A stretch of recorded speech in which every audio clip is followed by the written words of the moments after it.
ഇപ്പം ഞാൻ വ്യക്തിപരമായിട്ട് കുട്ടിക്കാലം മുതൽ രാഷ്ട്രീയ സാമൂഹ്യ പ്രവർത്തനം ആഗ്രഹിച്ച് വന്നൊരാളല്ല.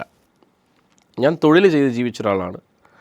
ഒരു പ്രത്യേക സാഹചര്യത്തിൽ ഒരു രാഷ്ട്രീയ പ്രസ്ഥാനത്തിൻ്റെ അമരത്തേക്ക് വന്ന ഒരാളാണ് ഞാൻ. പക്ഷേ മറ്റു പലരും അങ്ങനെയല്ല. അപ്പം നമ്മൾ ഒരു സാമൂഹ്യ പ്രവർത്തകൻ, കുട്ടിക്കാലം മുതൽ എനിക്കൊരു സ്വപ്നമാണ് ഒരു സാമൂഹ്യ പ്രവർത്തകൻ, രാഷ്ട്രീയ നേതാവ് ആകണം എന്ന് ആഗ്രഹിക്കുന്ന ഒരാൾ. അങ്ങനെ ആഗ്രഹിക്കുന്ന ഒരാൾ പുലർത്തേണ്ട ചില ധാർമ്മികതയുണ്ട്. നിയമപരമായി പല കാര്യങ്ങളിൽ നമുക്ക് രക്ഷപ്പെടും. നിയമം വളരെ ലൂപ്പ് ഹോൾസ് ഉള്ളതാണല്ലോ. ഞാൻ നേരത്തെ പറഞ്ഞ വ്യാഖ്യാനം. അപ്പോൾ ധാർമ്മികത എന്ന് പറയുന്ന സാധനമുണ്ട്. അതായത് ഇപ്പം ഞാൻ ഇന്ന് മുതൽ, അല്ലെങ്കിൽ ഞാൻ ഒരു 12 വയസ്സാകുമ്പോൾ തൊട്ട് ഞാൻ തീരുമാനിക്കുകയാണ് എൻ്റെ ലക്ഷ്യം എന്ന് പറയുന്നത് സമൂഹത്തിൽ നിലനിൽക്കുക എന്നുള്ളതാണ്. സമൂഹത്തിൽ ഒരുപാട് പരിച്ഛേദമുണ്ട്. സമൂഹത്തിൽ നമുക്ക് എങ്ങനെ വേണമെങ്കിലും ജീവിക്കാം അല്ലേ. വ്യക്തിപരമായി എനിക്ക് ഏത് തലത്തിലും ജീവിക്കാം. അതല്ല, ഞാനൊരു രാഷ്ട്രീയ പ്രവർത്തനമാണ് ചെയ്തത്. രാഷ്ട്രീയ പ്രവർത്തനം എന്ന് പറഞ്ഞാൽ സാമൂഹ്യ സേവനമാണല്ലോ. അതൊരു ബ്യൂട്ടിഫുൾ ആയിട്ടുള്ള, ഒരു മനോഹരമായിട്ടുള്ള പ്രവർത്തനമാണ് രാഷ്ട്രീയ പ്രവർത്തനം അല്ലേ. അത് കക്ഷി രാഷ്ട്രീയം പറയുക എന്നുള്ളതല്ല, മറിച്ച് എൻ്റെ പാർട്ടി അത് ശരി, അതല്ല. നിങ്ങൾക്ക് രാഷ്ട്രീയ പ്രവർത്തനം, ഒരു കക്ഷി രാഷ്ട്രീയം എന്ന് പറയുന്ന ഒരു പ്ലാറ്റ്ഫോം മാത്രം, ഒരു വേദി, സ്റ്റേജ് മാത്രമാണ്. നിങ്ങൾ ആ സ്റ്റേജിൽ കയറി നിങ്ങൾ വിൻ ചെയ്ത് കഴിഞ്ഞാൽ പിന്നെ നിങ്ങൾ എല്ലാവരുടെയുമാണ്. നിങ്ങളിലേക്ക് വരുന്ന രോഗികളായിട്ടുള്ള മനുഷ്യർ, നിങ്ങളിലേക്ക് ദരിദ്രരായ മനുഷ്യർ, നിങ്ങളിലേക്ക് വരുന്ന സ്ത്രീകൾ, പുരുഷന്മാർ, അവരുടെ എല്ലാം പ്രശ്നങ്ങൾ കേൾക്കുകയും നിലവിലിരിക്കുന്ന വ്യവസ്ഥയ്ക്കനുസരിച്ച് പരിഹരിക്കുകയും ചെയ്യുക എന്ന് പറയുന്നത് ലോകത്തെ ഏറ്റവും ബ്യൂട്ടിഫുൾ ആയൊരു പ്രൊഫഷനാണ് പൊളിറ്റിക്സ് എന്ന്. അതുകൊണ്ടാണ് ലോകരാഷ്ട്രങ്ങളിലെ മനുഷ്യരൊക്കെ അതിനെ നേഷൻ ബിൽഡിംഗ് എന്നാണ് പൊളിറ്റിക്സിനെ പറയുന്നത്.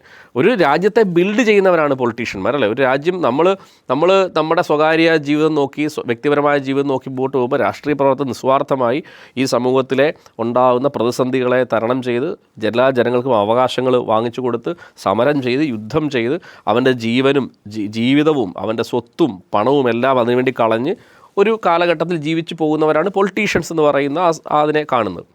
അപ്പോൾ അവിടെ പുലർത്തേണ്ട ചില ധാർമ്മിക സംവിധാനമുണ്ട്. അതാണ് ഞാൻ തുടക്കത്തിൽ പറഞ്ഞത്. ഒരു 10-12 വയസ്സ് മുതൽ അതിനുവേണ്ടി ശ്രമിക്കുന്ന ഒരാൾ പുലർത്തേണ്ട ജാഗ്രതയുണ്ട് അല്ലേ. ആ ജാഗ്രത വളരെ വ്യക്തമായ ജാഗ്രതയായിരിക്കണം. അപ്പം അതല്ലെങ്കിൽ നമുക്ക് ഇഷ്ടമുള്ള രീതിയിൽ ജീവിക്കാൻ ഇവിടെ ഓപ്ഷൻ ഉണ്ടല്ലോ അല്ലേ. ഇഷ്ടമുള്ള രീതിയിൽ എനിക്ക് എൻ്റെ സുഖവും സൗകര്യവും നോക്കി ജീവിക്കാൻ ഓപ്ഷനുണ്ട്. അതുകൊണ്ടാണ് ഞാൻ പറഞ്ഞത്, ഞാനൊരു 10-38 വയസ്സിനകത്ത് പൊളിറ്റിക്സിൽ വന്ന ഒരാളാണ്. സ്വാഭാവികമായും എൻ്റെ കഴിഞ്ഞകാല ജീവിതത്തിൽ ഉണ്ടായ തെറ്റുകുറ്റങ്ങൾ അതിനുശേഷം തുടരാൻ പാടില്ല. ഞാൻ തീരുമാനിക്കുന്ന മൊമെൻറ്റ് മുതൽ തുടരാൻ പാടില്ല എന്ന് വിശ്വസിക്കുന്ന ഒരാളാണ് ഞാൻ. ഇവിടെ വന്നിരിക്കുന്ന വിഷയം എന്ന് പറയുന്നത്, ഈ പറഞ്ഞ ആരോപണ വിധേയൻ എന്ന് പറയുന്ന വ്യക്തി അദ്ദേഹം തന്നെ പറയുന്നുണ്ട്, ഞാൻ എൻ്റെ അച്ഛൻ മരിച്ച സമയത്ത് അച്ഛൻ്റെ കതർഷട്ടിട്ട് രാഷ്ട്രീയ പ്രവർത്തനം നടത്തിയ ആളാണ് എന്ന് പറയുന്നത്. അപ്പോൾ അദ്ദേഹത്തിൻ്റെ ലക്ഷ്യമെന്ന് പറയുന്നത് ഈ ജനസേവനമാണെങ്കിൽ ആ ജനസേവനം നമ്മൾ പറയുന്ന സോക്കോൾഡ് ആൾക്കാരുണ്ട്. ഇപ്പം ഉമ്മൻചാണ്ടി സാർ, ഞാൻ പേര് പറഞ്ഞു, ഉമ്മൻചാണ്ടി സാറിനെ ഞാൻ തൊടണം എന്ന് ആഗ്രഹിച്ച ഒരാളാണ്. എനിക്ക് തൊടണം എന്ന് ആഗ്രഹിച്ച ഒരാളാണ്, കാണണം എന്ന് ആഗ്രഹിച്ച ഒരാളാണ്. കാരണം ഞാൻ അദ്ദേഹത്തെ കാണാൻ വേണ്ടി പോയി, ഞാൻ ആ ഫോട്ടോ എൻ്റെ ഫേസ്ബുക്കിൽ ഷെയർ ചെയ്തിട്ടുണ്ട്. എനിക്കൊരാഗ്രഹം പറയും, എനിക്ക് അദ്ദേഹത്തെ ഒന്ന് കാണണം, അടുത്ത് നിന്ന് കാണണം. ഞാൻ പോയി അദ്ദേഹത്തിൻ്റെ അടുത്ത് എൻ്റെ ഒരു സുഹൃത്ത് വഴി പോയി, എൻ്റെ ഒരു ജ്യേഷ്ഠ സഹോദരൻ വഴി പോയി കണ്ടു. ഒരു അർദ്ധരാത്രി ഇറങ്ങി വന്നു. ഞാൻ അദ്ദേഹത്തോട് സംസാരിച്ചു. ഞാൻ ഇട്ടൊരു മനുഷ്യനാണ്. അപ്പം ജനങ്ങൾക്കിടയിലായിരുന്നു. അപ്പം ഏത് സമയത്തും അവരെയൊക്കെ നമുക്ക് എന്താ ചെയ്യുക, ആശ്രയിക്കാം. ഇപ്പം ഇടതുപക്ഷത്തെ നേതാക്കന്മാരെ പറ്റി ഇപ്പം സൂചിപ്പിച്ച പേരുകൾ തന്നെ, ഇപ്പം നായനാർ സഖാവ് അല്ലെങ്കിൽ VS അച്യുതാനന്ദൻ, അതായത് എല്ലാ മനുഷ്യരും എല്ലാം പെർഫെക്റ്റ് ഒന്നുമല്ല. അവരുടെ ആശയങ്ങളോടൊക്കെ നമുക്ക് കടുത്ത വിയോജിപ്പുണ്ട്. VS അച്യുതാനന്ദൻ എന്ന് പറയുന്ന രാഷ്ട്രീയ നേതാവിൻ്റെ ആശയങ്ങളോടും നിലപാടുകളോടും കടുത്ത വിയോജിപ്പുണ്ടെങ്കിൽ പോലും ഏത് സമയത്തും അവരാ ധാർമ്മികതയും ആ നൈതികതയും പുലർത്തി വന്നിരുന്നു എന്ന് പറയുന്നത് ബ്യൂട്ടിഫുള്ളായ സാധനം. രാഷ്ട്രീയക്കാർ അങ്ങനെ ആവണം. കാരണം അതിനു വേണ്ടിയാണല്ലോ ഇത് തിരഞ്ഞെടുക്കുന്നത്. അപ്പം നിങ്ങളിത് തിരഞ്ഞെടുക്കുന്നത് നിങ്ങളുടെ പബ്ലിസിറ്റി, നിങ്ങളുടെ അധികാരം, അതിൻ്റെ സുഖം, അതിൻ്റെ സൗകര്യം, അതിൽ നിന്ന് കിട്ടുന്ന കുറേ പ്രിവിലേജ് ഉണ്ട്. ഭയങ്കര പ്രിവിലേജ് അല്ലേ. അതായത് ഏത് സ്ഥലത്തും കയറി ചെല്ലാം, അംഗീകാരം, ഒരു പ്രത്യേകിച്ച് പുതിയൊരു കാലത്തിലാണെങ്കിൽ പിന്നെ സെലിബ്രിറ്റി സ്റ്റാറ്റസ്. രാഷ്ട്രീയക്കാർക്ക് സെലിബ്രിറ്റി സ്റ്റാറ്റസ് ഉണ്ടായിരുന്നില്ല ഒരു കാലത്ത്. സെലിബ്രിറ്റികളൊന്നുമല്ല അവർ ജനങ്ങൾക്കിടയിൽ നിൽക്കുന്നത്. ഇപ്പോൾ സെലിബ്രിറ്റികളാണ്. അതായത് പിന്നെ സിനിമാ താരങ്ങളെ പോലെ വിണ്ണിലെ താരങ്ങൾ എന്ന നിലയിൽ രാഷ്ട്രീയം മാറുകയാണ്. അല്ലേ, മേക്കപ്പ് ചെയ്തും മേക്കപ്പ് മാനെ കൊണ്ടു നടന്നും. ഞാൻ മനസ്സിലാക്കുന്നത് ഈ ആരോപണ വിധേയരായിട്ടുള്ള വ്യക്തിയൊക്കെ മേക്കപ്പ് മാനെ കൂടെ കൊണ്ടു നടക്കുന്ന ആളാണ്. അദ്ദേഹത്തിന് മേക്കപ്പ് മാൻ ഉണ്ടെന്നാണ് മനസ്സിലാക്കുന്നത്. അപ്പം ഇവരതിനെ കാണുന്ന സെലിബ്രിറ്റി സ്റ്റാറ്റസിലാണ്.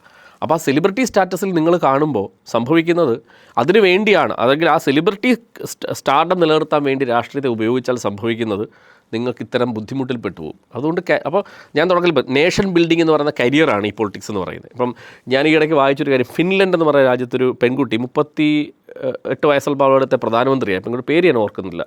അവൾ NGO വഴി സാമൂഹ്യ സേവനത്തിൽ ഇറങ്ങിയതിന് ശേഷം അവൾ അവിടുത്തെ ഒരു പാർട്ടിയിൽ ജോയിൻ ചെയ്തു. 38 വയസ്സിൽ പ്രധാനമന്ത്രിയായി.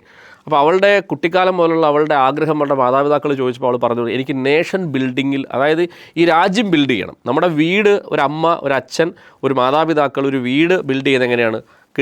വരുന്ന എമൗണ്ട്, വരുമാനം അതിനെ തുല്യമായി വിഹിതിച്ച് മക്കളുടെ വിദ്യാഭ്യാസം, അതിനൊരു സ്വപ്നം, പദ്ധതി, ഇതൊക്കെയാണല്ലോ വീട് എന്ന് പറയുന്ന പോലെ ഈ രാജ്യത്തിലേക്ക് വരുന്ന വരുമാനം, ആ വരുമാനം എങ്ങനെ വിഹിതിക്കണം, എത്ര തൊഴിലവസരം ഉണ്ടാവണം, ആർക്കൊക്കെ സാമൂഹ്യ നീതി ഉറപ്പുവരുത്തണം, ആർക്കൊക്കെ തുല്യത ഉറപ്പുവരുത്തണം, ആരെ പാർശ്വവൽക്കരിക്കപ്പെട്ട സമൂഹം ഏതാണ്, അവരെ ഇങ്ങനെ ചിന്തിക്കുന്ന ഒരു രാജ്യത്തിൻ്റെ ബിൽഡ് ചെയ്യുകയാണ്. ഇപ്പം നെഹ്റു എന്ന് പറഞ്ഞാൽ ഈ ഇന്ത്യ എന്ന് പറഞ്ഞാൽ നമ്മളിപ്പോൾ സംസാരിക്കുന്ന രാജ്യത്തിലെ ഇന്ത്യ എന്ന് പറഞ്ഞ രാജ്യത്തിൽ നമ്മൾ വിദേശ രാജ്യങ്ങളുമായി കിടപിടിക്കുന്നതും നമ്മൾ വിദേശ രാജ്യങ്ങളുടെ സാധനങ്ങൾ ഉപയോഗിക്കുന്നതും ഒക്കെ ഈ രാജ്യം ഒരു 10-15 വർഷം കഴിയുമ്പോൾ എന്തായിരിക്കണമെന്ന് നെഹ്റു ചിന്തിച്ച സമയത്താണ്. ഇപ്പോൾ നമുക്കറിയാം 90 കാലഘട്ടം ആഗോളവൽക്കരണം, ഉദാരവൽക്കരണം എന്ന് പറയുന്ന സാധനം ഇന്ത്യയിലോട്ട് കടന്നു വന്നു. നമ്മൾ കേട്ടിട്ടുണ്ട്, ഇന്ത്യ എന്ന് പറഞ്ഞ രാജ്യം അങ്ങേയറ്റം പ്രതിസന്ധിയിലിരിക്കുന്ന സമയത്ത് ഇന്ത്യയുടെ കരുതൽ സ്വർണ്ണം കൊണ്ടുപോയി ബ്രിട്ടനിൽ പണയം വെച്ച് ആ പൈസ എടുത്തുകൊണ്ട് വന്ന് ജീവിച്ചൊരു രാജ്യമാണ്. എൻ്റെ ഫാദറൊക്കെ പറയുന്ന ഒരു ചിന്തയുണ്ട്. അതായത് പണ്ട് ഒരു ടെലിവിഷൻ ബുക്ക് ചെയ്തിട്ടിരുന്ന് കഴിഞ്ഞാൽ 6 മാസം 7 മാസം കഴിയുമ്പോൾ ഒരു ടെലിവിഷൻ വീട്ടിൽ വരുന്നത്. എൻ്റെ വല്യമ്മച്ചയൊക്കെ പറയുന്നത് കേട്ടിട്ടുണ്ട്. അന്ന് വീട് പണിയാൻ വേണ്ടി സിമൻറ്റിന് വേണ്ടി ബുക്ക് ചെയ്ത് സിമൻറ്റ് വന്നത് 10 ചാക്ക് സിമൻറ്റ് ചോദിച്ചാൽ 1 ചാക്ക് സിമൻറ്റേ കിട്ടുകയുള്ളൂ. കാരണം അന്ന് ഇന്ത്യയിൽ മാത്രം സിമൻറ്റ് ഉൽപ്പാദനം ഉണ്ടായിരുന്നു, കമ്പനികൾ. അപ്പോൾ ആ സിമൻറ്റ് വീട്ടിൽ വന്നതിന് ശേഷം ആ സിമൻറ്റ്, അത് കല്ല് പോലെ സിമൻറ്റ് പൊടിച്ച് അരിപ്പ കൊണ്ട് അരിച്ച് വീട് വെച്ച ആൾക്കാരുണ്ട്. ടെലിവിഷൻ, അതുപോലെ വാഹനങ്ങൾ, മൊബൈൽ ഫോൺ, ഇതൊന്നും നമ്മുടെ രാജ്യത്ത് ഇത് 90-ൽ നമ്മുടെ മാർക്കറ്റ് തുറന്നു കൊടുക്കുകയാണ്. നിനക്ക് വിദേശത്തൊന്നും ഇങ്ങോട്ടും ഇവിടുന്ന് അങ്ങോട്ടും പോകാൻ പറ്റുന്ന രീതിയിലുള്ള മാർക്കറ്റ് തുറന്നു കൊടുത്തത് ആ വലിയ ചിന്ത മൻമോഹൻ സിംഗ് അന്ന് ഇന്ത്യയുടെ ഫിനാൻസ് മിനിസ്റ്റർ ആയിരിക്കുമ്പോഴാണ്. നരസിംഹറാവു ഇന്ത്യയുടെ പ്രധാനമന്ത്രി ആയിരിക്കുമ്പോഴാണ്. എന്നാൽ നരസിംഹറാവു ബാബറി മസ്ജിദ് കേസ് വിഷയം നമുക്ക് വ്യത്യസ്ത അഭിപ്രായമുണ്ട്. അപ്പം അവരെന്തുകൊണ്ടാണ് ചിന്തിക്കുന്നത്? നേഷനെ ബിൽഡ് ചെയ്യുക, രാജ്യത്തെ ബിൽഡ് ചെയ്യുകയാണ്. അപ്പോൾ ആ നേഷൻ ബിൽഡിങ്ങിൽ നമ്മൾ ചിന്തിക്കുമ്പോൾ ഇത്തരത്തിലുള്ള ധാർമ്മികത, നിയമപരമായി നമുക്ക് ഇതിനകത്തൊക്കെ ഊരിപ്പോകാം. കാരണം നിയമത്തിനകത്ത് ഇതിനകത്തെല്ലാം പ്രശ്നങ്ങൾ, ഒരുപാട് ലൂപ്പ് ഹോൾസ് ഉണ്ട്. പക്ഷേ ധാർമ്മികപരമായി ഒരുപാട് ബുദ്ധിമുട്ടുകളുണ്ട്. അപ്പോൾ അവർ രാഷ്ട്രീയത്തിൽ നിലനിൽക്കണോ അവരെ നിലനിർത്തണോ എന്ന് തീരുമാനിക്കേണ്ടത് ജനമാണ്. ജനം ആത്യന്തികമായി തിരസ്കരിച്ചാൽ പുറന്തള്ളപ്പെട്ടു. ഇനി എത്ര വലിയ പബ്ലിസിറ്റി കാണിച്ചാലും, എത്ര വലിയ PR കാണിച്ചാലും, ജനമെന്ന് പറയും സോഷ്യൽ മീഡിയയിൽ ഇരിക്കുന്ന മനുഷ്യരൊന്നുമല്ല. അവർ പുറത്ത് സംസാരിക്കുന്നുണ്ട്. അവരുടെ സംസാരമാണ് ഒരാളെ വളർത്തുന്നതും നിലനിർത്തുന്നതും. അവരെ ജനഹൃദയങ്ങളിൽ നമ്മളിപ്പോഴും സംസാരിക്കുമ്പോൾ EMS എന്നും അല്ലെ AKG എന്നും അല്ലെ നയനാർ എന്നും അല്ലെ നെഹ്റു എന്നും സംസാരിക്കുന്നത് ഇനി എത്രയോ വർഷം കഴിഞ്ഞാൽ സംസാരിക്കും. കാരണം അവർ ആ രാജ്യത്തെ അങ്ങനെ മുമ്പോട്ട് കൊണ്ടുപോയതിൻ്റെ ഭാഗമാണ്. അവിടേക്ക് എത്തിപ്പെടാൻ, അല്ല ആ രീതിയിൽ എത്തി രാജ്യത്തെ ബിൽഡ് ചെയ്ത് കൊണ്ടുപോകാനുള്ള ശേഷി ഉണ്ടാവണമെങ്കിൽ എല്ലാ കാര്യത്തിലും ജാഗ്രത പുലർത്തുക എന്ന് പറയുന്നത് അത്യന്താപേക്ഷിതമാണെന്ന് വിശ്വസിക്കുന്ന ഒരാളാണ് ഞാൻ.